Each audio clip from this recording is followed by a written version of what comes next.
In the coming week, the airwaves, well, they'll be swamped with the words impeachment inquiry. The center of this new impeachment inquiry. We call it an impeachment inquiry. Before launching an impeachment inquiry, House Speaker Nancy Pelosi announces an impeachment inquiry. The government whistleblower who set off the impeachment inquiry. We really only have one topic to discuss. Here's a live look at where the high-stakes hearing with the acting director of national intelligence. What is in that whistleblower's complaint? It is in the Constitution. Secretary of State Mike Pompeo subpoenaed for Ukraine documents. These past 10 days in September may prove pivotal. Key moment in the impeachment battle. What I think has shifted is sort of the moral implications inside the Democratic caucus. Donald Trump will leave Congress, in my view, no choice but to initiate impeachment. Oy vey, as my loving grandma used to say. Don't get me wrong, we have a corrupt president. Not exactly breaking news. Should he be impeached? Yeah, for about 25 things. But do you need me to tell you that? Do you need Status Coup to cover this wall to wall? I don't think so. But let me tell you something else that's very scandalous. The fact that Flint, Michigan still does not have clean water 5.5 years later.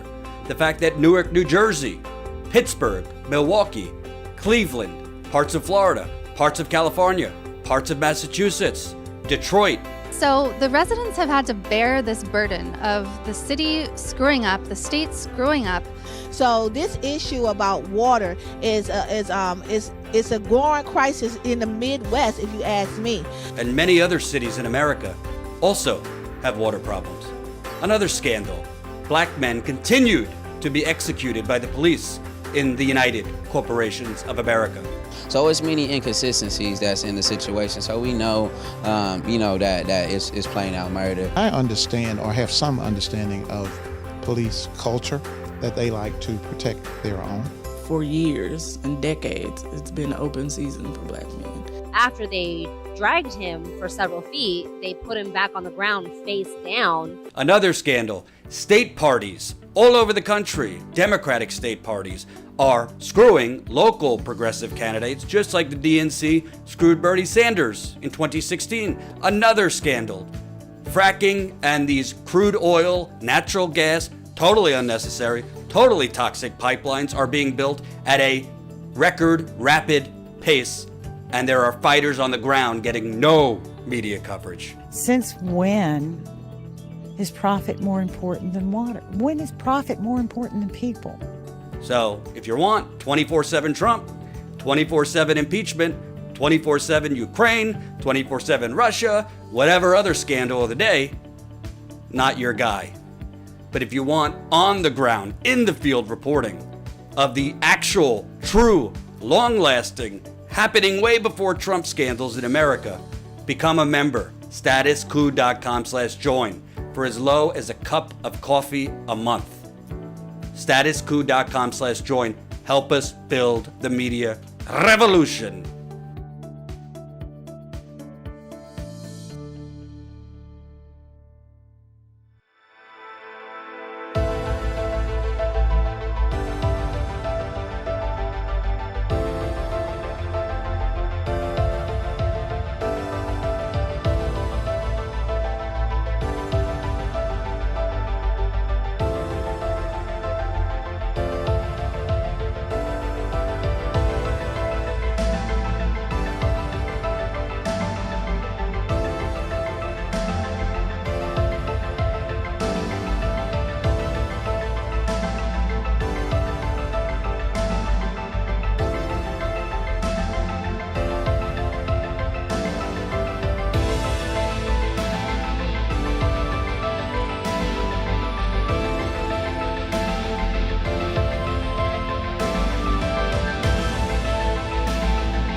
We go out in the field. We've been all over this country in the last 2 years.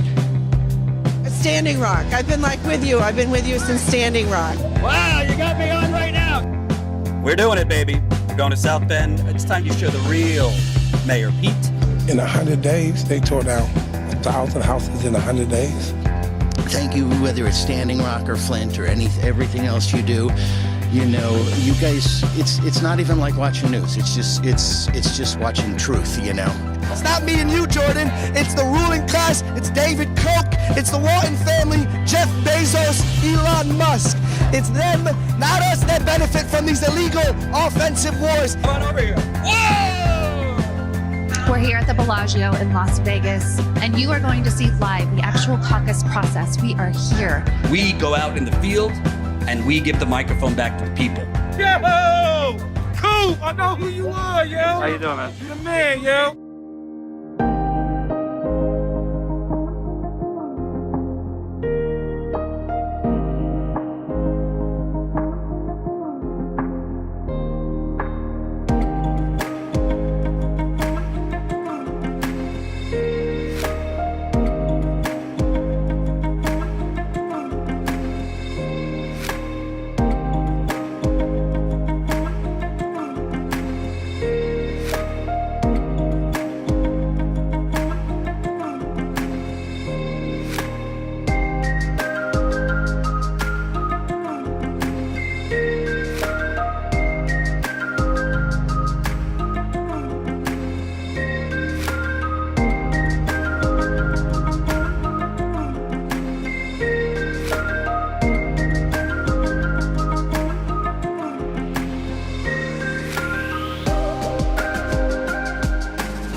Unmarked pills, okay.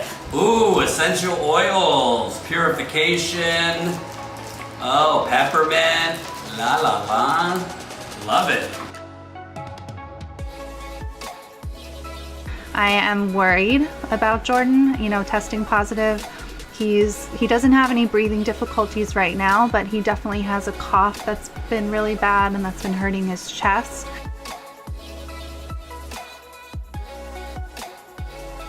That's Fury right there. I've cleared out the desk and now got my drill a hole and we'll see how this goes. Hopefully well.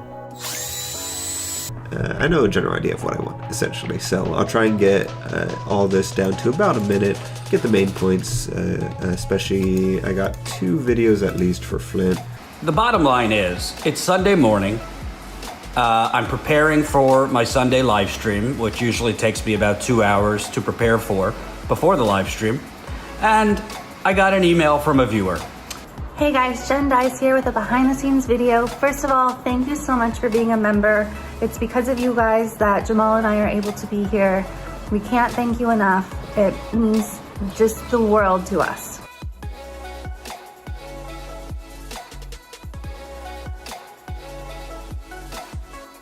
Millions and millions of people have been laid off. Millions more have had their hours cut. We're kind of living in a quiet, silent depression. What do you call 45 million people filing for unemployment? $1,200 in 3 months makes no sense. Makes absolutely no sense. Everybody should be paying attention to what's going on because this is happening in every county, not just Louisville, Kentucky. And that's why the world is like, wait a minute, enough's enough. And one thing I do know is if you're not sitting at the table, you are on the menu. And it seems like we continue to be on the menu. I don't want to have to lose everything that we worked really hard for. We've been struggling for 5 years, and then we finally got everything together, and it just instantly went away. Literally driving across the country during the pandemic, talking to people, finding out what's going on. But there are people such as yourself and other people that are telling the true story of what is happening. All of these black people have been assassinated by police in this city, and none of them have been brought to justice. People don't really care about those things in places where, you know, we're not New York, we're not Chicago, we're not Minneapolis, we're Louisville, Kentucky. If somebody calls you screaming for help at 911, they never treated her. They never came to her apartment, nothing. Vote. Vote. And do what's right in your heart, because change comes from within. So as long as your heart is pure and you're doing what's right, that's what matters.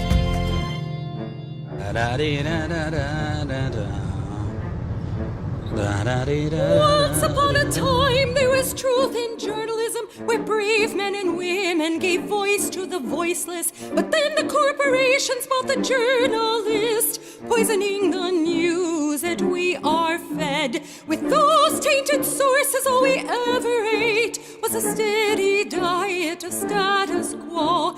This hijacked narrative hid the truth of mass suffering, injustice, and corruption throughout our land. Status quo, status quo, status quo, status quo. To expose this shift to oligarchy came a band of honest journalists. They left the studio and hit the streets to give the microphone back to the people. From sea to sea, the people were empowered to share their truth. Their voices no longer stifled, reclaimed their power. Join the media revolution now.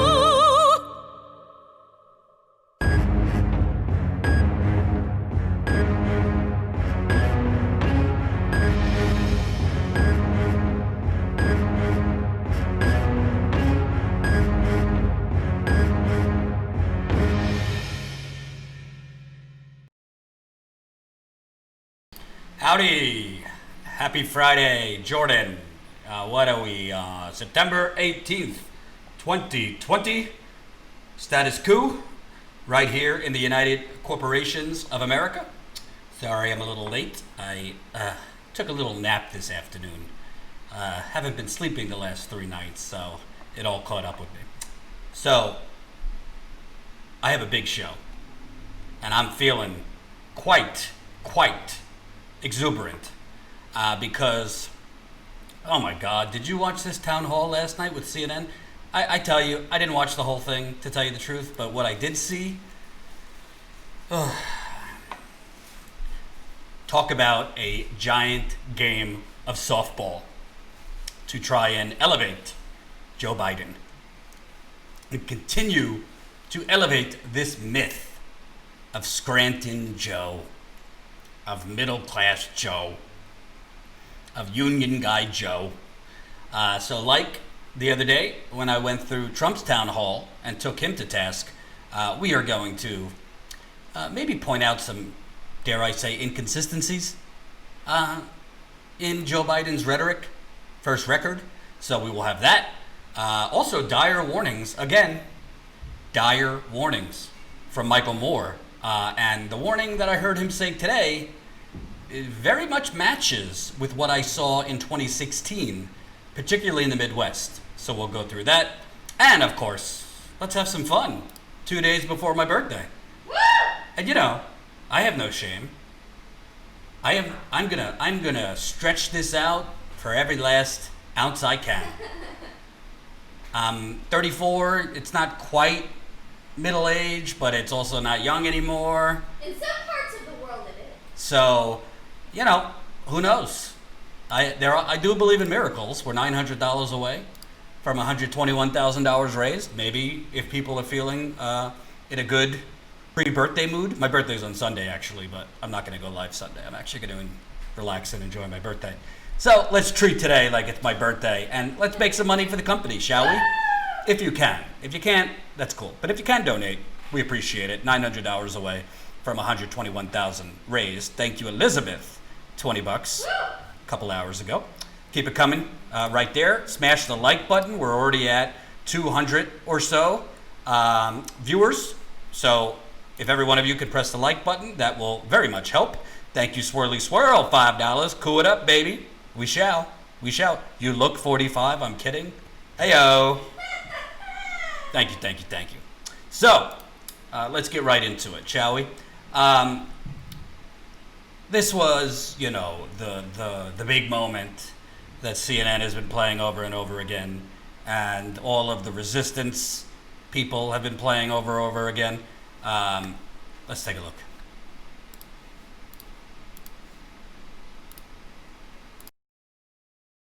A patient advocate at a cancer center here in Scranton. Joseph? Thank you, Joseph.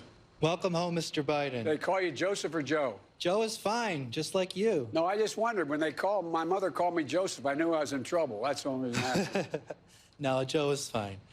But, Mr. President, welcome home. And right now I do work in a cancer center in the area. I make under $15 an hour. Oh. During these COVID times, unfortunately, I had to open a credit card with 25% interest just to cover my groceries. I'm barely making ends meet. Receive no hazard pay, no raise. I'm struggling not only mentally, but financially. I look up to you, and as a middle-class healthcare worker, do you have any plans to stand up for us healthcare workers? Absolutely. And the idea you're not making.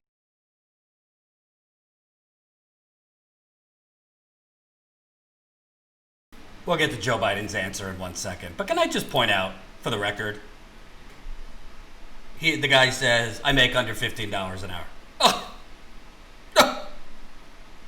Oh, that's terrible. Terrible. I've done nothing in my Senate or vice presidential career to raise the minimum wage to $15 an hour. Oh, but it's so terrible. The cameras are on.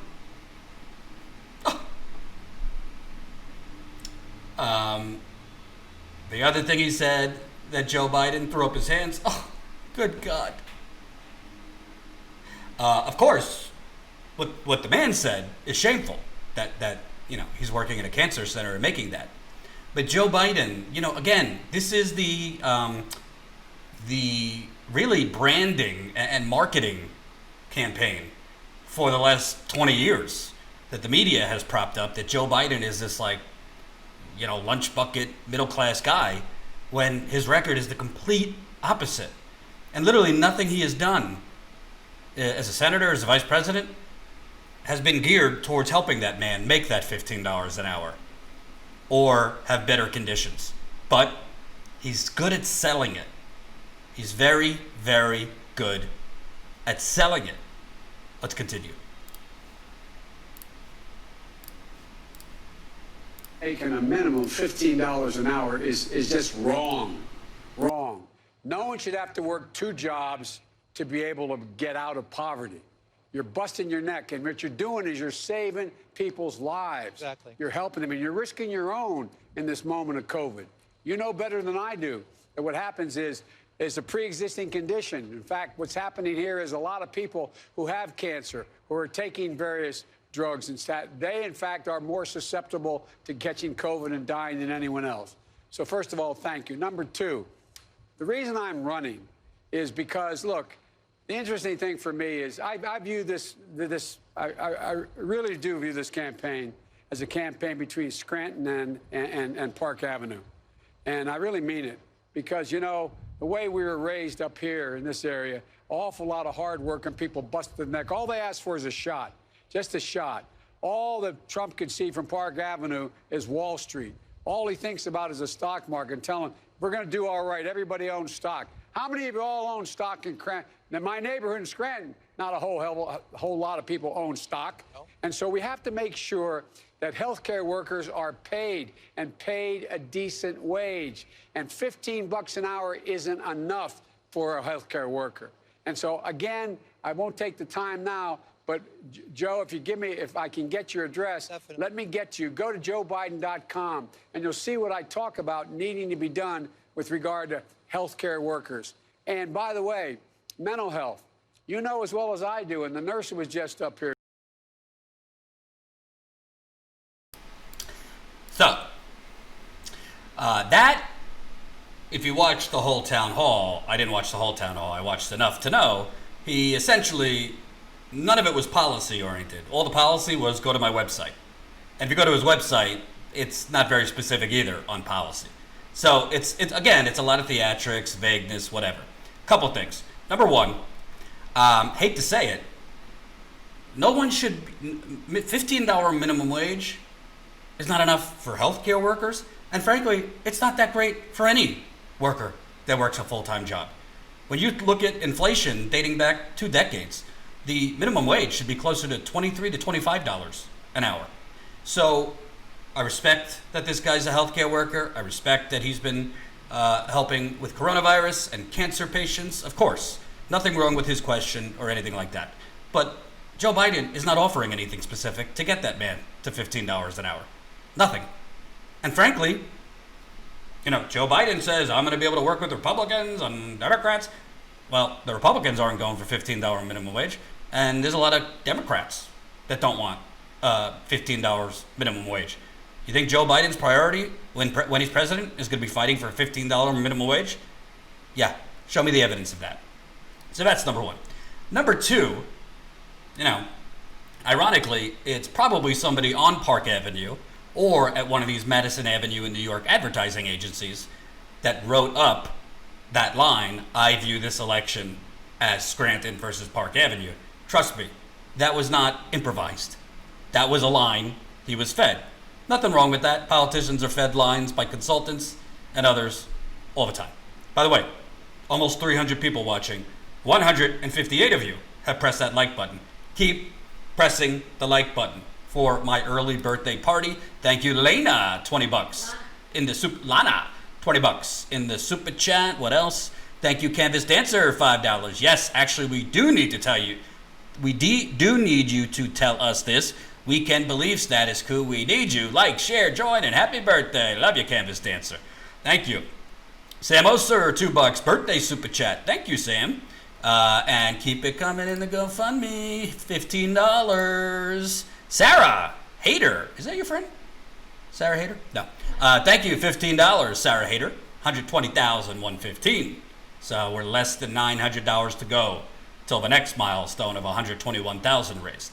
So I got to tell you something, and of course, you know, all the disclaimers. Trump's terrible. Trump is attached at the hip to Wall Street. The fact is, Trump has been basically fixated on the stock market. He thinks the stock market means the economy's wonderful. Of course, if the stock market's roaring, it typically means the rest of us are fucked. Excuse my French swear jar. But what I find so interesting about this, and of course, I mean, it was pathetic. Anderson Cooper might as well have been drooling the whole time. There was not one follow-up. I mean, at least George Stephanopoulos, or as I like to say, Stephanopoulos, challenge Trump on a few things. But when Joe Biden has the audacity to say, this is the election between Scranton and Park Avenue, as in, because he's from Scranton, he's somehow like scruffy and like, you know, he's a street fighter for the working class, and he takes a shower after work like one of those people that works with their hands. And, you know, he's not like one of those bougie Park Avenue people. This is an election. Basically what that phrasing is, you know, this is an election between the working man and woman, the proletariat, and the oppressor, the Wall Street vultures. And I'm on the side of the working man, even though I recently told my donors, corporate America has to change its ways. It's not going to require legislation. I'm not proposing any. We've got to think about how we deal people back in. I mean, it's too easy. It's just too easy, folks. I mean, that's recently, he said, at a fundraiser. Then you had this that came out from the Washington Post recently.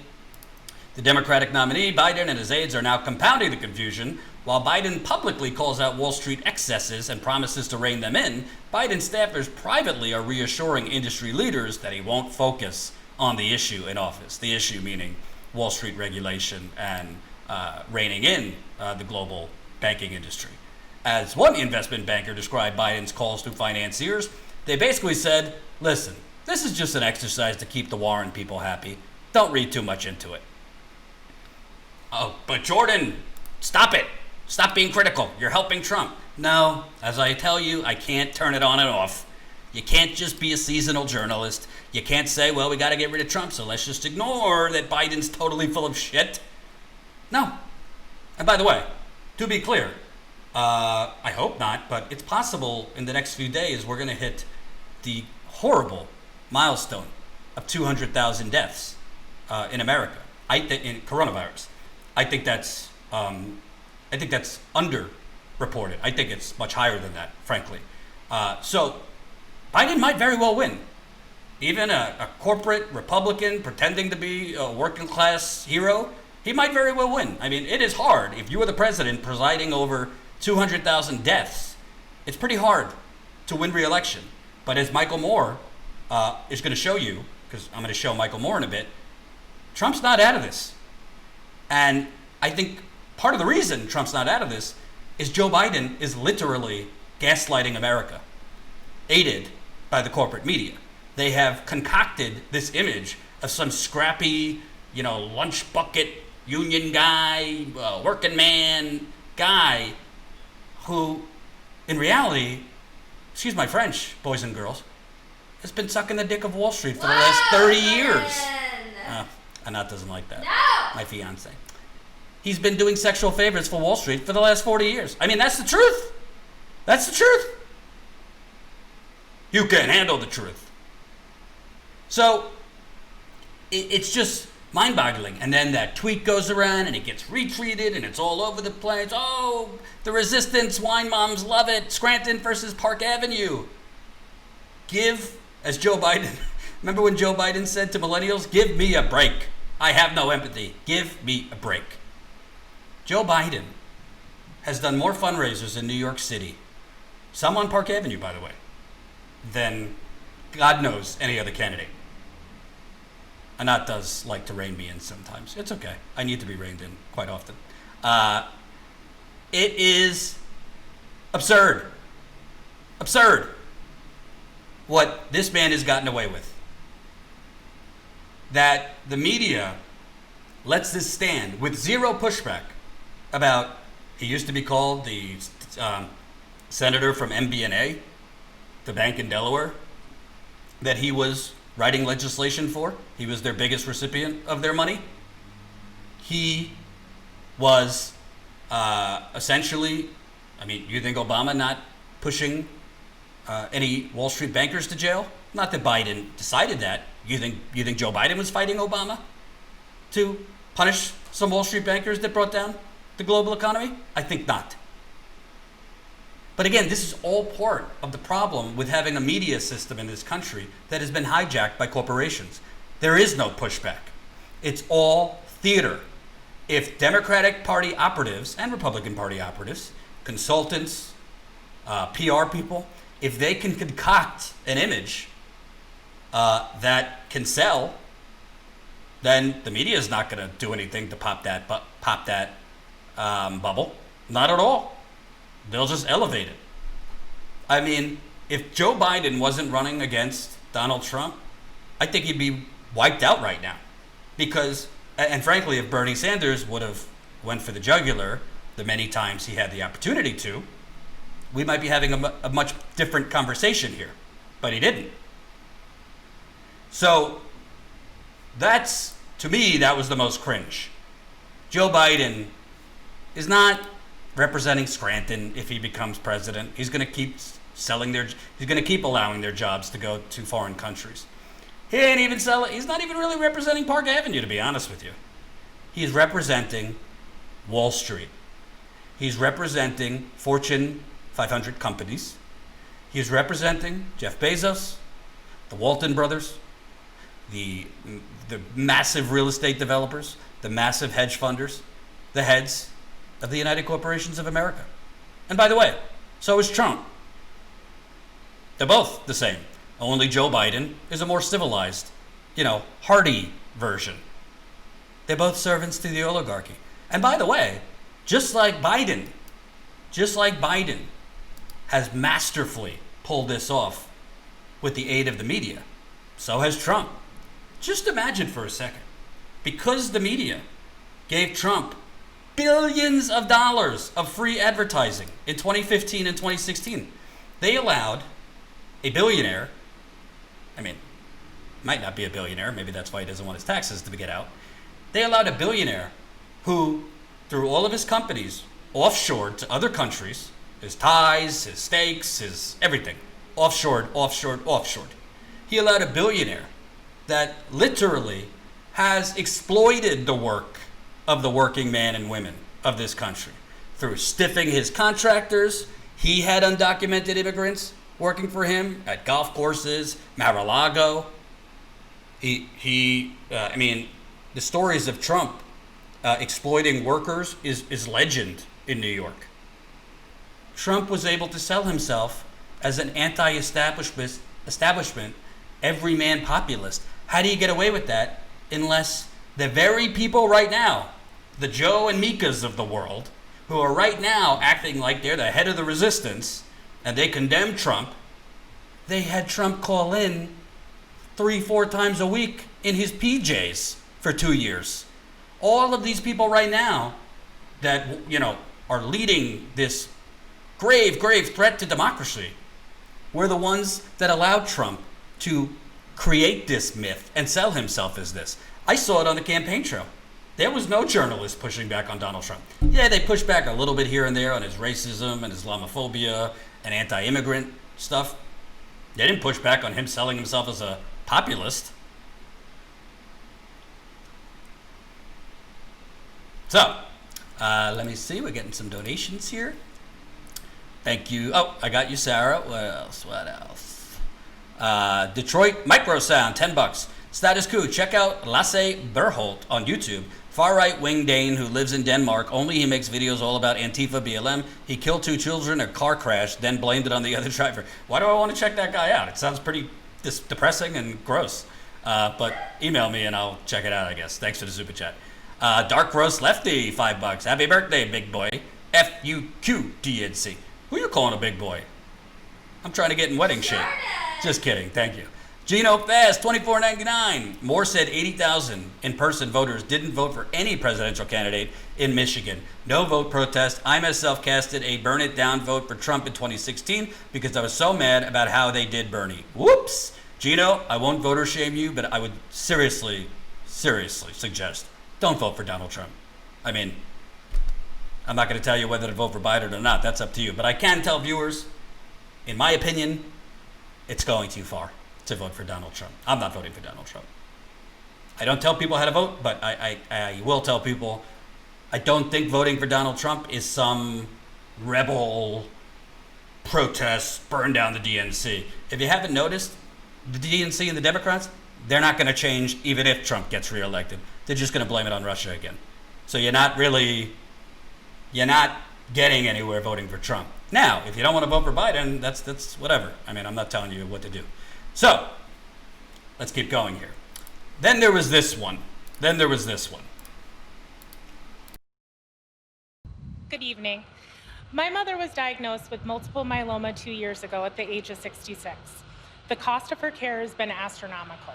However, my family has been fortunate that both she and my father had long careers at good companies that afforded them the opportunity to save for retirement, which is helping to pay for her care.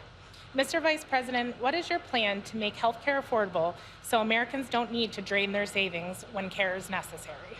First of all, in the middle of this pandemic, what's the president doing?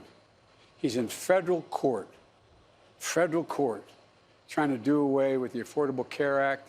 100 million people with pre-existing conditions like your mom would not have to pay more for their insurance under now. But guess what happens if in fact, he wins?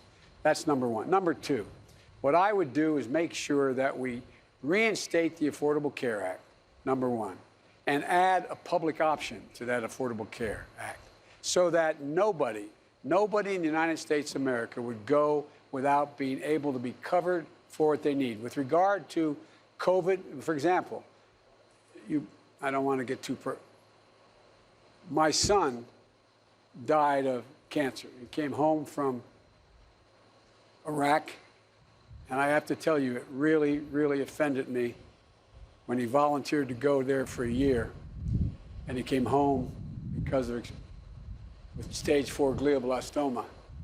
And the president referred to guys like my son. He won the Bronze Star, the Conspicuous Service Medal, referred to them as losers. Losers.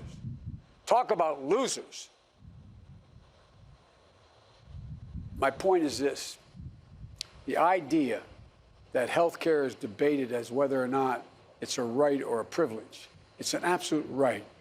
And so we have to make sure, particularly in the moment of COVID, that any costs relating to COVID are in fact free. The federal government guarantees be taken care of. One of the reasons why people aren't going in and getting tested is there. Okay, so first of all, to be clear, because you're always put in this position. My criticisms here have nothing to do with him losing his son. I obviously feel terrible about that. You don't have to like Joe Biden. We feel that he lost his son at a very young age. That goes without saying, as well as his first wife and daughter. He definitely has suffered loss in his life, and that's nothing to dismiss. With that said, if we had actual journalists in this country, there's a few. By the way, holy cow, it's rolling in on the GoFundMe now. Birthday celebration. And $50. Scranton Joe just donated $50. Oh, Joe Biden's watching now? Thank you, Scranton Joe. We are now, I hate doing math. I think this is $785 away. $785 away from $121,000 raised. Is it possible, Jen? Can we raise another $785 today for my pre-34th birthday? My birthday's Sunday. I am totally willing to beg for birthday money. It's not going to me, it's going to the company, to be clear. Keep it coming, though. So, I really wish Bernie Sanders would have said this. I really, really wish Bernie Sanders would have turned to Joe Biden and said, Joe, let me ask you a question. Do you think freedom of speech is a right as a citizen of America? Joe Biden would have to say, yes, of course. It's enshrined in the Constitution. Okay, just to be clear, Joe, my friend Joe, because Bernie liked to call him my friend, freedom of speech is a right, correct? Yes, Bernie. How much do you have to pay, copay-wise, for freedom of speech in America? I'm sorry, Bernie, what? What's the copay that you have to pay? What's the deductible for freedom of speech? I'm not following Bernie. Well, you say it's a right, so what does it cost? Because you're saying healthcare is a right, but you believe there should be financial transactions associated, just affordable transactions. So if you're saying speech is a right, and that is free as a citizen, why is it that you're saying health care should be a right, yet people have to pay for it? Something can't be a right if there is a barrier to receiving it. That is a contradiction, Joe. I don't know why Bernie never said it. I don't know why, I have no idea why not one journalist will make this simple point. In one breath, he is telling that kind woman it should be a right in this country. Yet he's hemming and hawing. I'm glad he mentioned the public option again. It was conveniently absent from his DNC speech. He didn't mention the public option. But the truth is, the public option, if you listen to Wendell Potter, who's a healthcare whistleblower and expert, if you research, public option is not going to bring us to the promised land. There's still significant costs, even associated with a public option, that will make healthcare unreachable for millions and millions of Americans. So the bottom line is, you can't be both. Can't say healthcare is a right, yet you got to pay for it. If you believe it's a right, then it should be free at the point of service. And like every other civilized country of this world, including other ones that dealt with the same virus as we are, Italy, UK, France, other countries, they pay a little bit more in taxes, and they don't pay for health care when they go to the doctor. Some of them very minimal costs related to prescription drugs. But Joe Biden doesn't believe that health care is a right, because if you believe health care is a right, it's not to be affordable. There's no cost associated. And this is a simple point that he's never pushed back on. Secondly, and Brianna Joy Gray has made this point, others have made this point, why is it, just common sense wise, why is it, what is the thought process that coronavirus testing or coronavirus treatment should be free, yet if you have stage 4 cancer, that shouldn't be free? If anybody could, and again, that would be a very nice question for a journalist to ask him, but that's not going to happen. Why is it that he is saying, and he said it multiple times, of course, right now, he doesn't have the authority to make it free because he's not the president, in fairness. But why is it to Joe Biden and Democrats, coronavirus testing or treatment, that should be free, even though we've read horror stories of people leaving the hospital after weeks of COVID treatment with $1 million bills? Why should coronavirus treatment be free, but if you got stage 4 cancer? I'll give you a perfect example here. There's a CNN reporter. Jen, maybe you could put the tweet in the super chat. There's a CNN reporter. He's got a six-month-old daughter. I apologize. I forgot the name. I forgot whatever the rare disease she has. But he's got a 6-month-old daughter who is battling a very, very rare brain tumor. They are actually moving the CNN reporter from New York to Boston, I believe, to get treatment. And of course, our thoughts are with him and his wife. That's terrible. Imagine, it should be the happiest time in your life. 6-month-old daughter, rare brain tumor. Jen, if you have time, maybe you could put it in the chat what it is. So, under what Joe Biden has said, that is a CNN reporter. Let me tell you something. I worked at MSNBC, okay? The healthcare was pretty damn good. So I assume CNN has pretty decent healthcare too, okay? They have to resort to a GoFundMe. This CNN reporter, to cover the insane costs associated with trying to save his 6-month-old daughter's life. And this CNN reporter is I don't want to say very lucky, because obviously it's terrible what's going on with him, but he's very lucky because he's a CNN reporter. So when he posted this, other CNN reporters and anchors posted it. And before you know it, the GoFundMe's been up for 7 hours. It's already got $100,000 raised. By the way, I'm not criticizing him at all. I'm glad they're raising that money. But the point is, most people are not CNN reporters. Most people, if the worst thing happens to them if their daughter gets a rare brain tumor and it's going to cost you hundreds of thousands of dollars of treatment, even with health insurance? They can't just post a GoFundMe, have other people with millions of followers on Twitter share it, and before you know it, you're making hundreds of thousands of dollars in that GoFundMe. Are you getting my point? It's not to say I'm totally happy that they are getting the help they need. But the point is, healthcare is not a right if our healthcare system is, GoFundMe. That's not restoring the soul of America. And for those of you in the super chat, because I saw a couple, please do me a favor. If you want to say, Jordan, I'm very mad at you. Listen, my job is to tell the truth. I'm not going to be just pom-poms. Let's, take a break from the truth because Trump's so bad. No, I think Trump's awful. But I'd be lying to the audience if I let these things go and pretended Joe Biden is, what did he say? Representing Scranton in the war against Park Avenue? Give me a break, please. So when he's talking about, I'm going to add a public option and all these things. These are all incremental, neoliberal,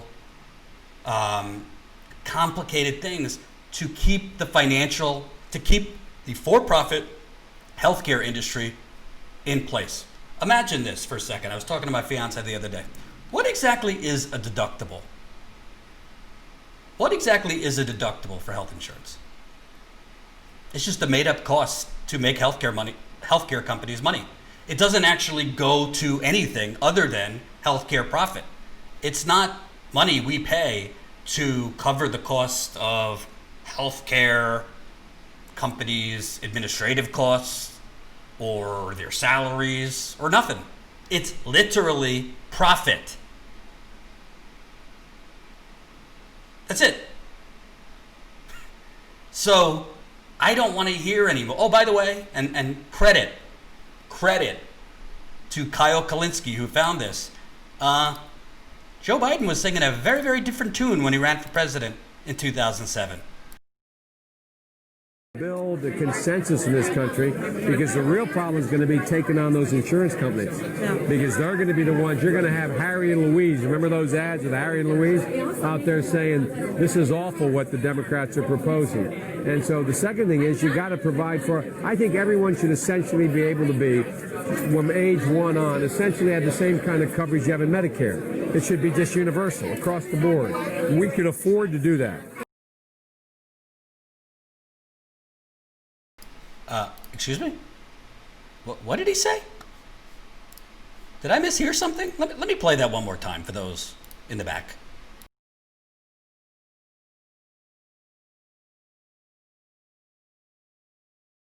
Ads with Harry and Louise out there saying this is awful what the Democrats are proposing. And so the second thing is you got to provide for. I think everyone should essentially be able to be, from age 1 on, essentially have the same kind of coverage you have in Medicare.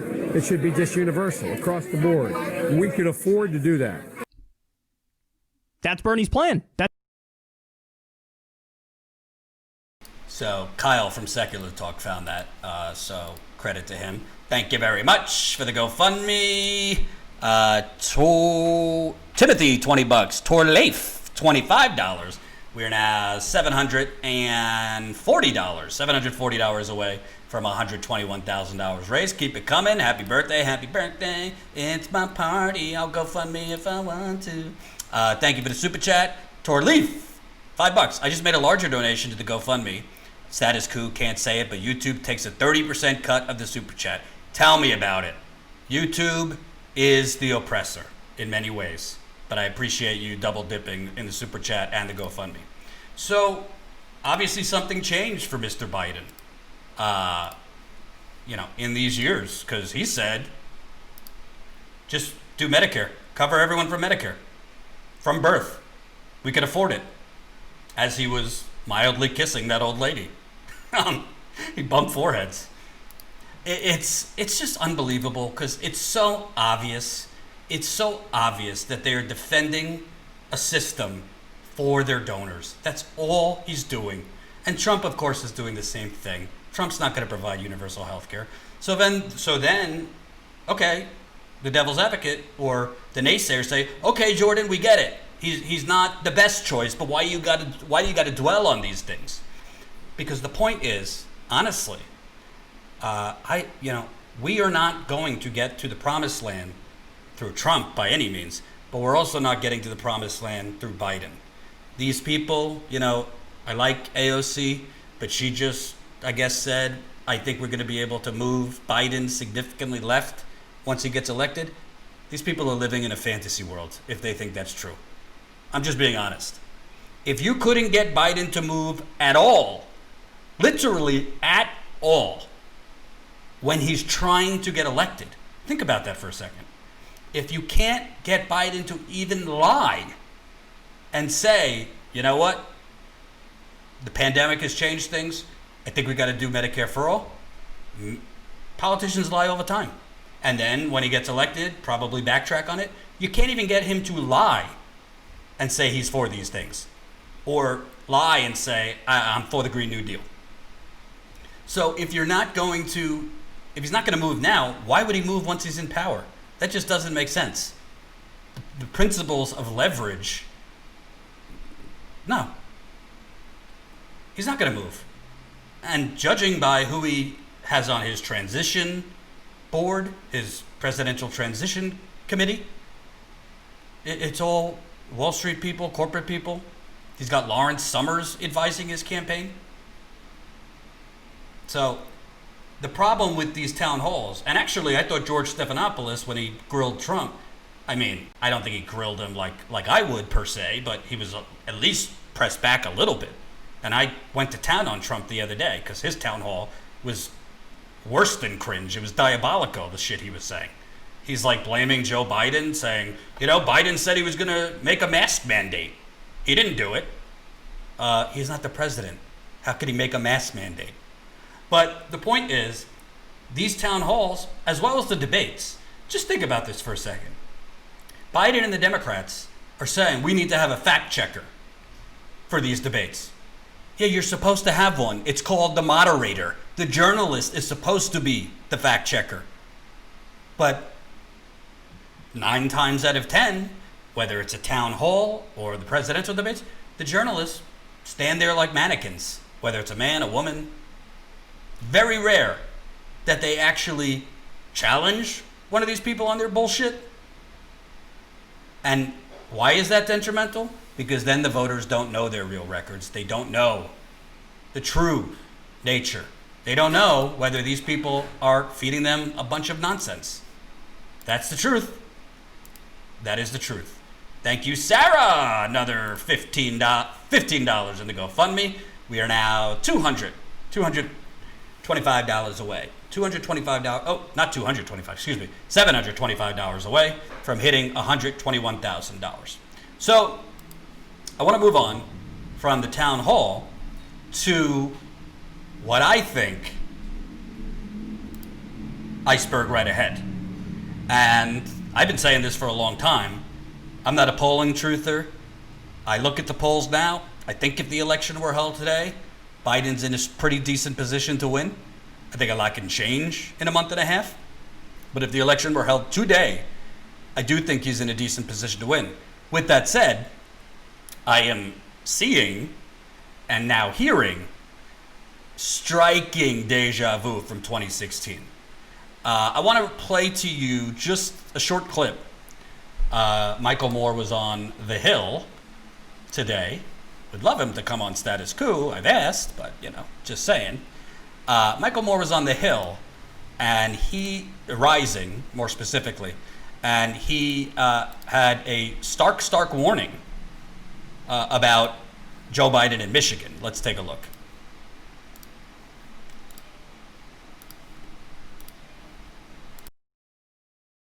Well, start right with a ground game. It's actually worse than Hillary.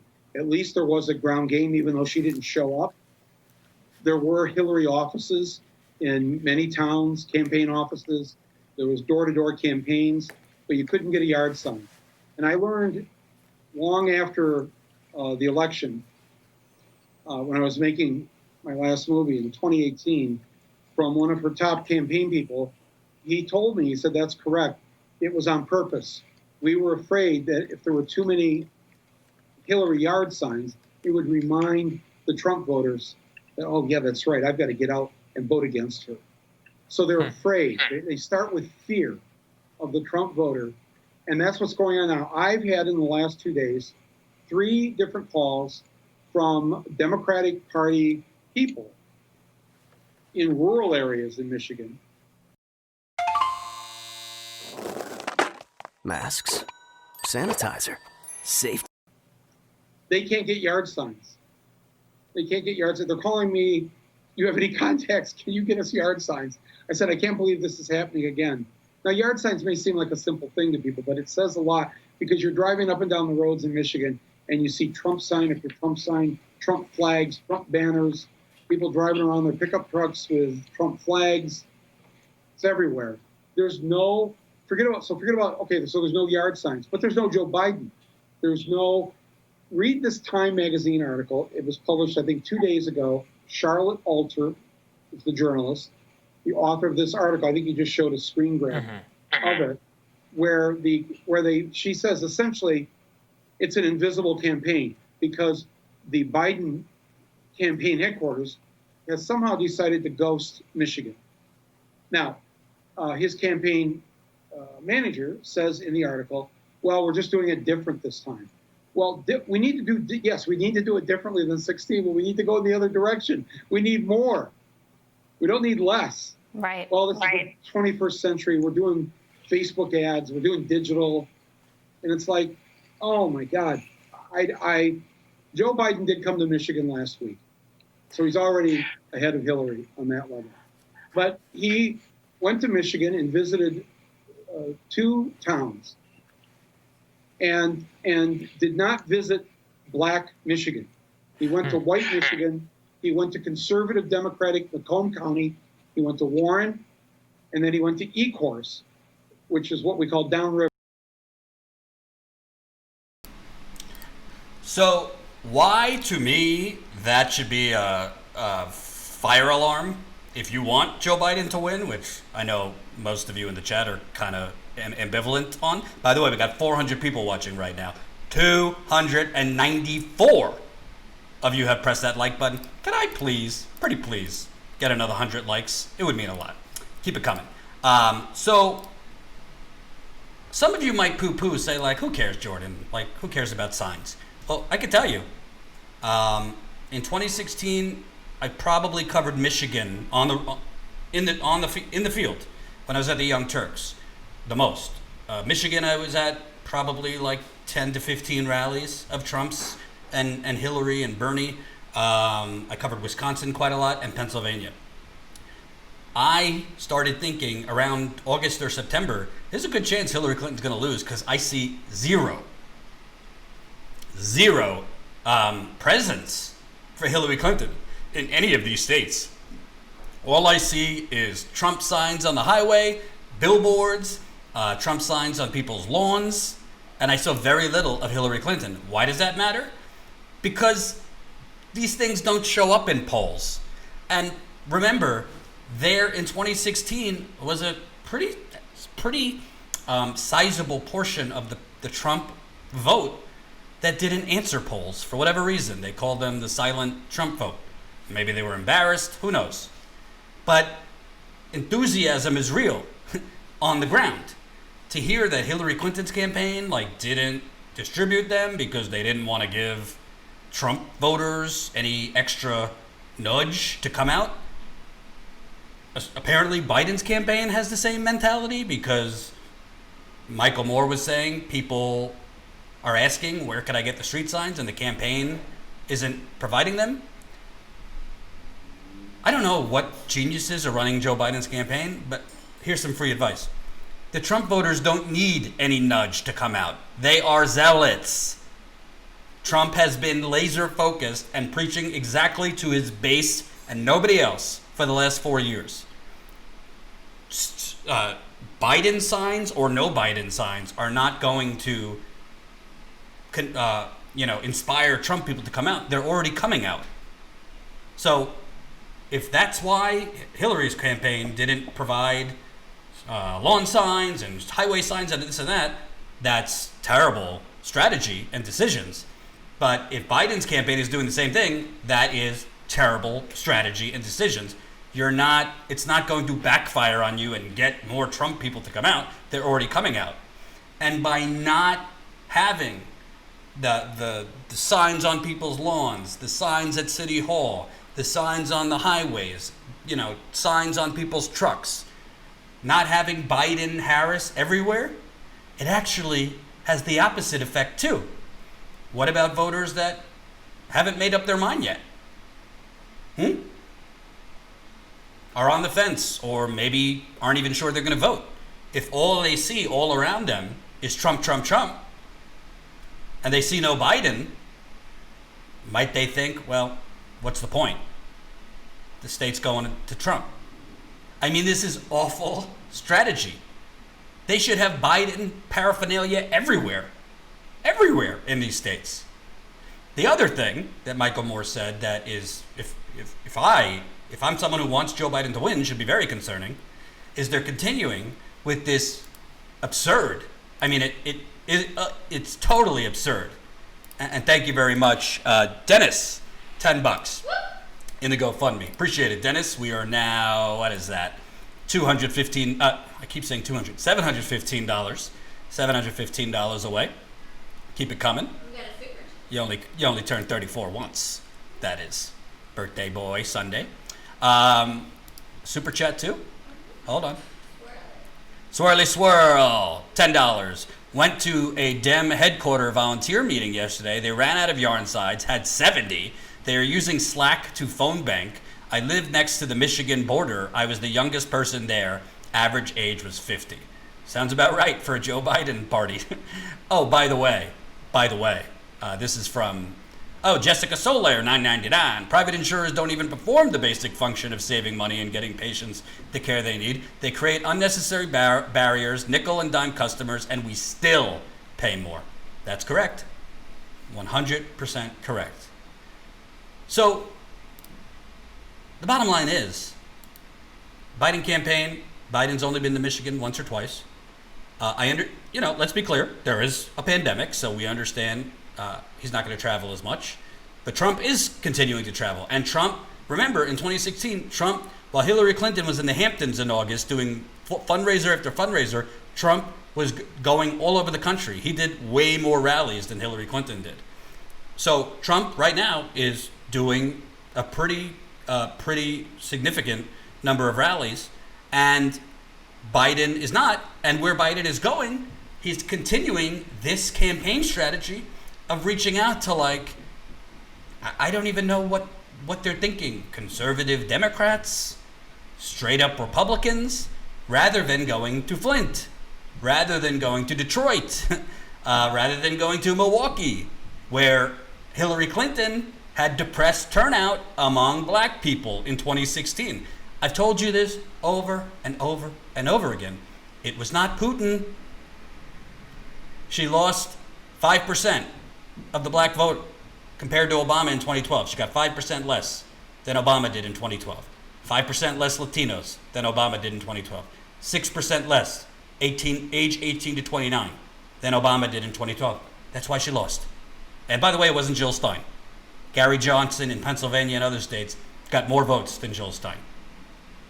So it's just, unless, and I will be happy to have egg on my face if I'm wrong, unless Joe Biden's campaign has some incredible data that we don't have, showing there is historical and data-driven evidence that you could convert enough Republicans over to vote for Joe Biden, that let's just blow off the Latino vote. I mean, I just told you this the other day, but Latino groups are sounding the alarm.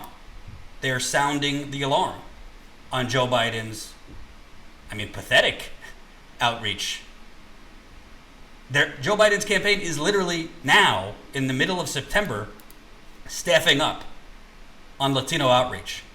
This is something you should have been doing 3 months ago, not a month and a half before the general election. Of course, because he's too busy playing footsie, trying to get Colin Powell and John Kasich and all these people to vote for him. It's insane. I don't know what they're thinking. And I know there's people out there in the chat and elsewhere. Jordan, stop being negative, blah, blah, blah. I'm telling you, iceberg right ahead. I don't care what the polls say right now. Polls said Hillary was going to win too. And we have something that we did not have in 2016, and that's the mail-in ballot. That is mail-in balloting. So, I'm going to tell you, folks, I mean, if you're a progressive right now, you're kind of in a lose-lose situation, really. On one end, you might get 4 more years of Donald Trump. On the other end, if Biden loses, they're going to blame the progressives, not Biden, for spending a year, well, more intensely the last 6 months, trying to attract, the Republicans, which is a horrendous strategy. But, that's what's going to happen. So, we shall see. Thank you, Carl Knight, $10. The members are going to throw you an epic bachelor party, Jordan. You might want to lawyer up. Carl, boy. I am being deprived of my bachelor party right now. Please, cry me a river. I'm getting deprived of my bachelor party. My friends said, do you want to do a bachelor party? I said, what am I going to wear a mask at the strip club? No, thanks. No, thanks. I'm just keeping it real. So I'll do a bachelor party some other time. Carl, you're welcome to come. Oh, after we're married, you're going to have a bachelor party. Absolutely. These are new rules. It's a pandemic. No, they're no new rules. I'm definitely having a bachelor party after we get married. Wendy Melly, $20. Happy birthday. Have you decided whether or not you'll stream on Sunday? Wendy Melly, after careful consideration, some consultation with my rabbi, sleeping on it, I have decided this coming Sunday, I will not be broadcasting. I'm trying this new thing called a work-life balance. I'm not gonna go live on my birthday. I think what I'm gonna do on my birthday is I'm gonna wake up. If it's nice out, I might take a quick bike ride to get a large iced coffee and a bagel. Then I'm going to take a shower. I like taking a long shower on Sunday. Then I am going to order empanada mama, which is my favorite. I might watch some football. I haven't decided yet because I still have to finish El Chapo. I'm kind of addicted to these Mexican drug cartel shows. I don't really know why. So I have a season and a half left of El Chapo. Possibly drink some whiskey. We'll see. I asked my best friends if they wanted to hang out, but I haven't heard back. So good friends, that is. So that's my plan. And hopefully, Wendy, thank you for the $20. Even though I'm not going to be live, there will still be some GoFundMe love on my birthday. We'll send out an email because I'm not beyond asking for money on my birthday. But it's not for me, it's for the company, to be clear. And by the way, just a reminder, we're going to need to fundraise because Jen is heading west. Remember, sorry, I'm just uploading it here. Jen's heading out. She's covering the wildfires out on the West Coast. Obviously, as she's out there, she's going to be, she's kind of figuring things out right now. Might focus actually on interviewing Latinos on the Latino vote in possibly Arizona, possibly Nevada, which by all accounts, Joe Biden is not actually targeting or isn't doing it enough. Might go to Portland too. Obviously, there's been Black Lives Matter protests there a lot over the last 4 months, and counter protests coming up among some of these white supremacy folks. So Jen is headed out there next week with that badass mask too. So definitely, her finger is pointing to the GoFundMe. That's where she's pointing. That finger is pointing to the GoFundMe. So Jen will be out there doing what we do, which is giving the microphone back to the people. And we're not going to just cover the wildfires, like show you the wildfires. We want to cover the cause. Because, these corporate outlets, they might kind of sort of mention climate change, fracking, extreme temperatures, extreme global warming. But we kind of think, maybe this should be front and center of any actual journalistic coverage. So definitely support our trip there. That's why we're raising money. We don't just talk, we walk the walk. We get out there in the field. So definitely support. And by the way, I hope Wendy Melly, I didn't TMI that, telling you what I was doing on my birthday. I mean, if there's breaking news of some sort, I might go live. But I'm trying, I told you guys this the other day. I don't want to, I've been doing this for like 6 years. Very, going like 100 miles an hour. I only had 3 months off, and it wasn't a pleasant 3 months, if you recall, when I was booted out of the Young Turks. It's not like I took a vacation and like was relaxing. So I'm trying not to work 7 days a week for the rest of my life because it's kind of burning me out. So I'm not going to stream on my birthday. Unless everyone commits to leaving $20 to $30 in the GoFundMe, then I would. So, we got some more. Cheryl Tyler, $10. MSNBC is blaming Bernie for Biden not doing well with Latinos. I saw that. Shocking. I also saw an MSNBC anchor outraged at this Scranton First Park Avenue. Stephanie Rule, who is the Wall Street, she used to work for a Wall Street big bank, and now she's a journalist. She's outraged that Biden's quote unquote attacking Park Avenue. Because she worked hard. She worked hard to get to Park Avenue, she said. David Martin, $5. Thank you, David. Appreciate it. Ann, $30. Thank you, Ann. Biden versus Trump is a distinction without a difference. And I'm going to quietly push back on that. Well, not quietly, because I'm talking. Listen, I don't have Trump derangement syndrome, but I also don't think we should have Biden derangement syndrome. There are some things that clearly Trump is worse. I mean, if you look at the objective facts, Trump is way worse on the environment than Biden is. With that said, Biden's for fracking, so he himself is just a different form of a climate denier. But with Trump, the end of the planet will be expedited. I don't say that dramatically. With Trump, he does not believe in climate change or global warming. He's talking about forest management, which is absurd. Biden at least kind of, sort of believes in it, understands it, but he's not willing to do as much that needs to be done.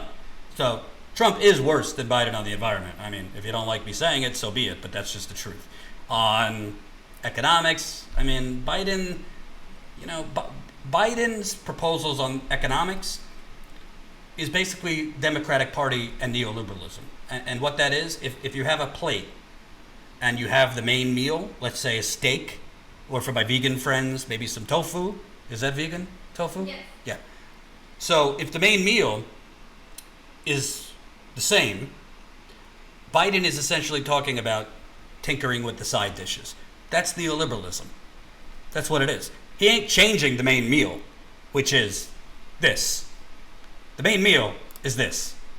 That is both Democrat and Republican presidents for the last 40 years. The theft of our money, hoarded to the 1%, continued under Bill Clinton, continued under Barack Obama. Actually got worse under Barack Obama. Okay? And of course, Reagan, both Bushes. So that's the main meal. All Biden is talking about, all right, it's going to raise the corporate tax rate from 20% to 28%. I mean, it's not a bad thing, but that's not going to materially change your life if you're a working person in this country. And by the way, most corporations ain't going to pay that 28%, especially the ones that buy off Joe Biden and the Democratic Party. So raising the corporate tax rate ain't going to affect your life significantly. Raising the top tax rate from, I think it's 37% now, back to 39.5. That's good in terms of like justice and fairness. I think it should be higher than that. But again, this is all skimming around. When I was younger and I was just like Team Blue and I didn't know much about politics and I didn't know that they're all corrupt, I used to think the economy is only about taxes. And it's the only thing that matters is taxes and those kind of things. No. How much the rich pay versus us? Yeah, it matters. But what Biden's talking about is very incremental changes, very small changes. It's not going to radically change anything. Now, if he was for Medicare for all, that's a significant change. If Biden was for Medicare for all, I'd be voting for him. Period. I might not like a lot of other things, but if he gave me something, I would vote for him. But he's not giving me anything. Now, so is Biden going to slash taxes like Trump did? No.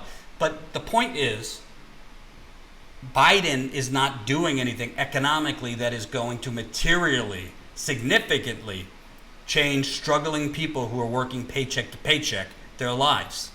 That's just the truth. Sorry if you don't like it, but that is the truth. So, it's Rosh Hashanah now. The Jewish New Year. Happy New Year to Status Jews. Happy New Year to Status Jews. That is true. Before we go for the Jewish New Year, maybe we can get a couple more GoFundMes to really get my birthday started. Anat, there's a birthday Oh, Jen sent me. Can you get me that Larry David thing so I can show the audience? Jen sent me a wonderful present that I'm gonna frame.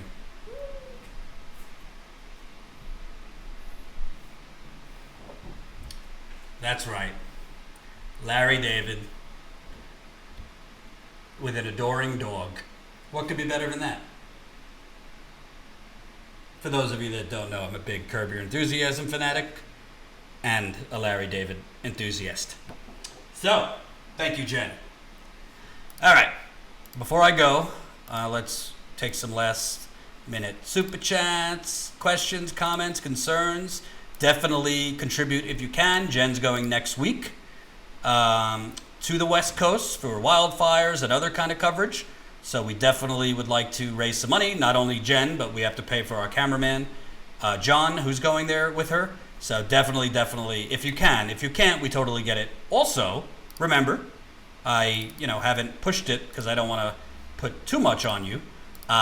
We could only grow through membership too. I mean, we're focused on GoFundMe right now, but we also need to grow our membership too. So sign up as a member. You know the drill. For as low as $5 a month, and you could become a Status Coup member, get invited to our monthly members calls, get bonus behind the scenes videos from our field trips, so you get some perks for membership too. Kimberly, Curb Your Enthusiasm season 10 was not weak. What are you talking about? I love season 10. I thought the first episode was a little rusty and weak, but the rest of it was great. I thought. What's your favorite episode, Kimberly? I'd be curious. Mine is the ski lift. The ski lift. When he pretends to be an Orthodox rabbi. I love that. All right, let's see. I'm a big member, Zach says. Zachary. I don't know what that means. I think he means annual. Oh, an annual. Okay. I hope so. I think he was referring No, to something else. Jordan, no. Drinking my tea.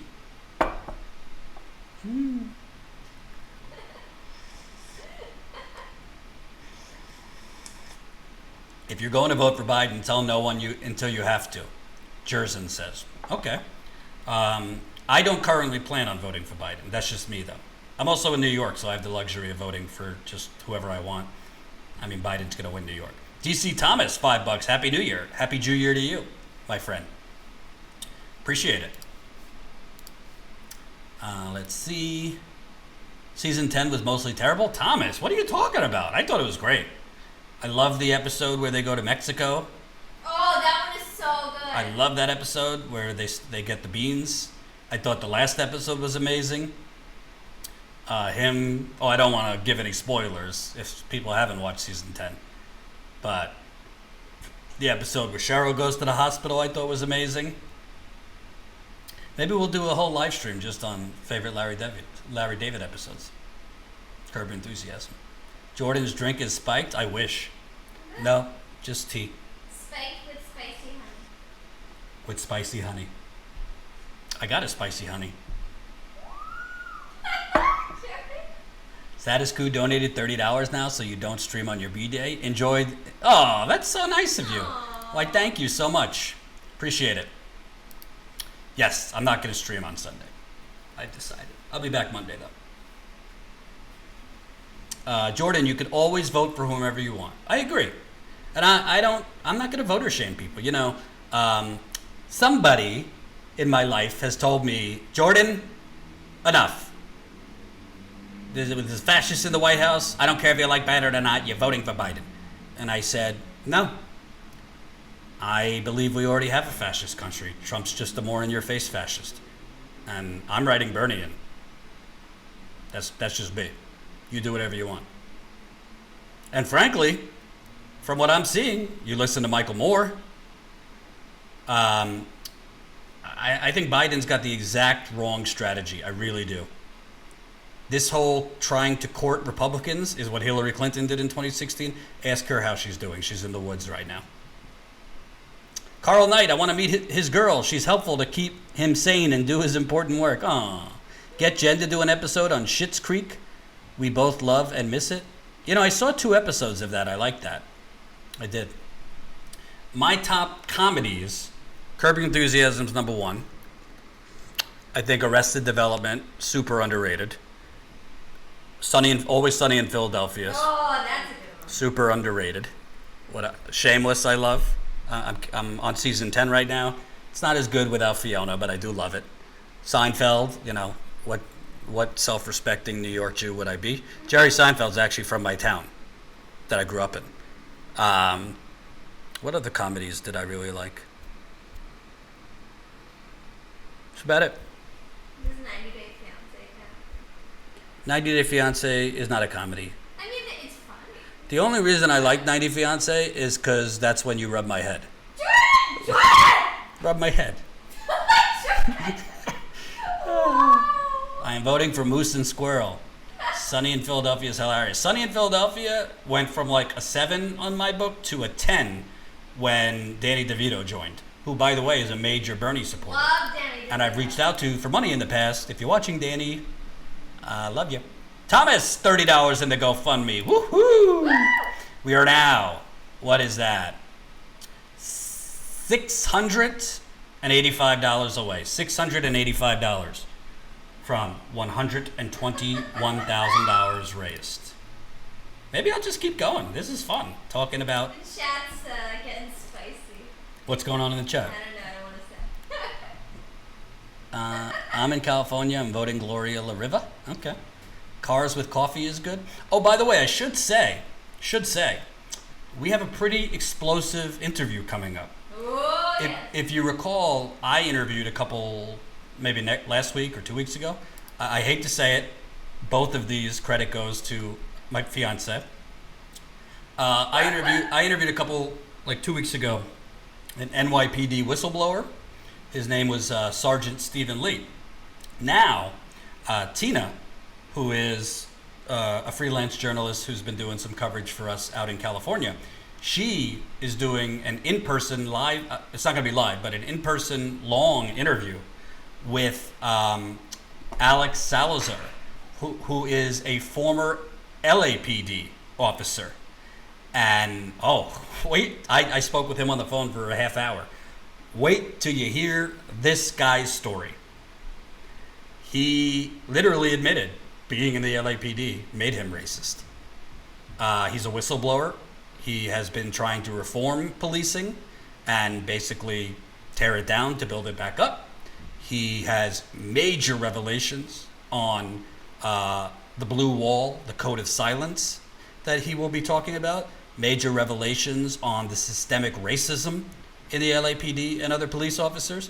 Major revelations on everything from police officers committing crimes themselves, double dipping and being part of white supremacist gangs. I mean, speaking with him, I was going to do the interview, but then it just made more sense for Tina to do it since he's in California. His name's Alex Salazar. Let me actually get this article so you can be prepared. Yeah, this is the article that I read before I spoke with him. I think this is going to be a great interview. I think we're going to air it Monday or Tuesday, so Tina's recording it. They're doing it today. But there's the article. So, my mother called. I got another call. Maybe it's for the Jew year. I do love Big Bang Theory, too. Love Big Bang Theory. I'm a big Sheldon fan. I didn't even know that. Yeah. I've told you that. You don't like it. No, you've literally never seen it. I've seen it all. You've never talked about it. Okay. I like Big Bang Theory. I liked Entourage too. Okay. What else? Let's see. Jen likes some shows too. Trying to remember which one she likes. Oh, I did like House of Cards in the beginning. I mean, it's kind of tainted now with Kevin Spacey's terribleness. Jordan's never heard of. I've heard of I Love Lucy. I've never seen it. I know what I Love Lucy is. I asked you the other day. Yes, I know what it is. I just never watched it. I've never seen it. I've been a little busy out in the country. Thank you. Oh, I do like the Mexican cartel shows. I loved Narcos on Netflix. Narcos Mexico. What's the other one? Oh, I love The Killing. You ever see The Killing? Very underrated show. I think it was original. Oh, I love Breaking Bad, of course. That was a great show.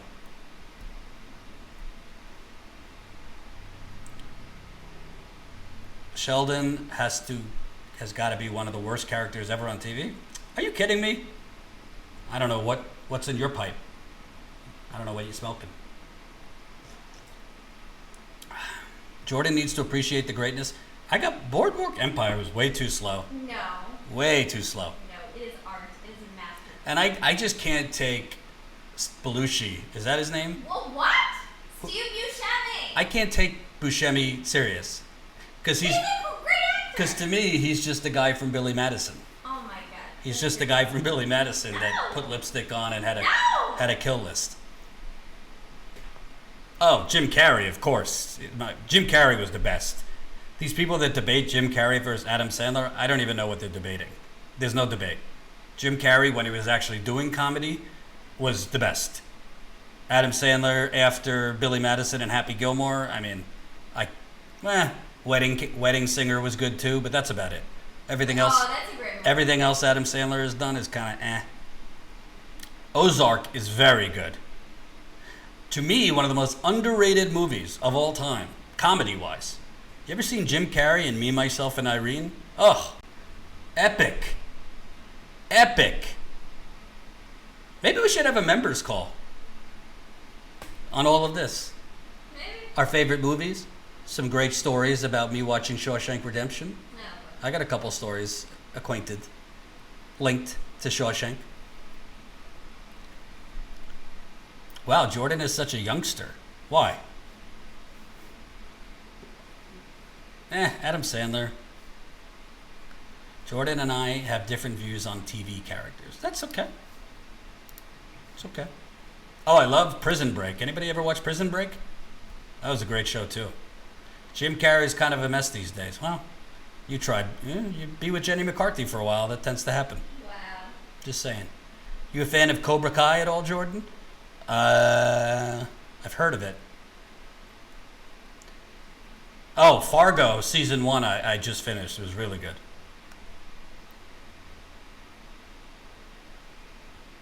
Me, Myself, and Irene, one of the best things. And Stark, $5. It's weird nobody acknowledges the fascist mechanisms that Trump's used were created and abused by previous administrations. By the way, NBA playoffs are crazy. I agree. And I am a long-suffering Knicks fan. So seeing the NBA playoffs, I'll probably watch the Lakers game tonight. It's just making me I don't think the Knicks are going to win a title in my lifetime. As a reminder. I turned 34 on Sunday. GoFundMe. Just saying. Let's see where we're at with GoFundMe. Okay. $685 away. Not bad. Anna, you think we could raise over the weekend $685? Yeah. That's good. I think we could do it. I was with the Jenny McCarthy once. Jordan's right. She's an anti-vaxxer. I just can't. I can't.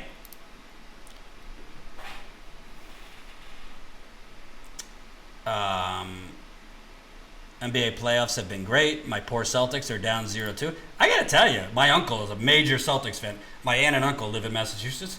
The Celtics, they should be winning. They are better than the Miami Heat, in my opinion.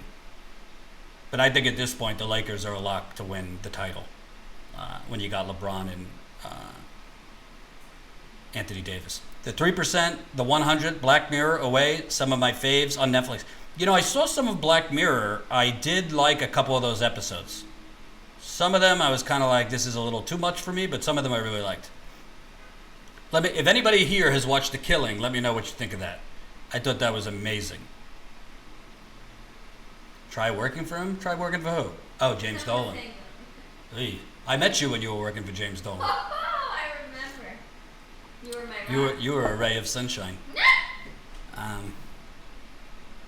I'm not taking any vax that Trump approves. I'd be very cautious about any. And now he's saying that you'll get both doses. It's amazing. Trump today said you'll get both doses of the vaccine by April 2021, when the vaccine maker says the world is not going to get both doses till 2024. So I guess Donald Trump somehow can expedite that by 3 years. We'll see. Good stuff now as Jordan digresses. Do more at times. Do more? How much more could I do? Naturally kill it. The Killing was great. I agree. The Killing was so good. I literally watched The Killing, the first 2 seasons. I think I watched it in 2 days. I did nothing else but watch it. It was gripping. I remember in college, I watched Prison Break, the first season, in like 2 days with a friend. We were both like addicted. I've seen 2 seasons. Anticlimactic. Very. The 3rd and 4th season are pretty good too. I also like, I hate to say it because it's on Amazon and I don't like supporting Amazon, Sneaky Pete, but they just canceled it. So I'm pissed. Sneaky Pete was great. No spoilers? Okay. All right, folks. For the rest of this conversation, we'll do it next time or in the members call. Reminder, next week, Jen hits the road out west. So definitely support. She'll be covering wildfires. She's also planning some other stories and places to go to cover. Dare I say, I don't see a lot of other independent outlets out there in the field like we are. So please, if you can. If you can't, we totally get it. You know, times are tough for everybody. But if you can, please support us in the GoFundMe. Also, as always, sign up as a Status Coup member. This is how we grow for the long haul. And this is a long haul. StatusCout.com/join. And don't forget, you could go to the Status Coup store right now. Get your Status Coup hat. I am very excited because Jen just ordered for my dog Rusty, my parents' dog, a Status Coup dog hoodie. I cannot wait to put Rusty in this wardrobe. It is going to be absolutely epic. If you haven't seen yet, Status Coup dog hoodie, all sizes. We got from little poodles to big boys or gals. So get your Status Coup dog hoodie. Jen, if you could put the link in there. Get your Status Coup mask, of course. Status Coup mug.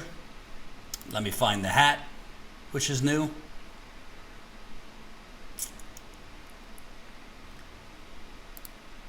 So we got the trucker hat.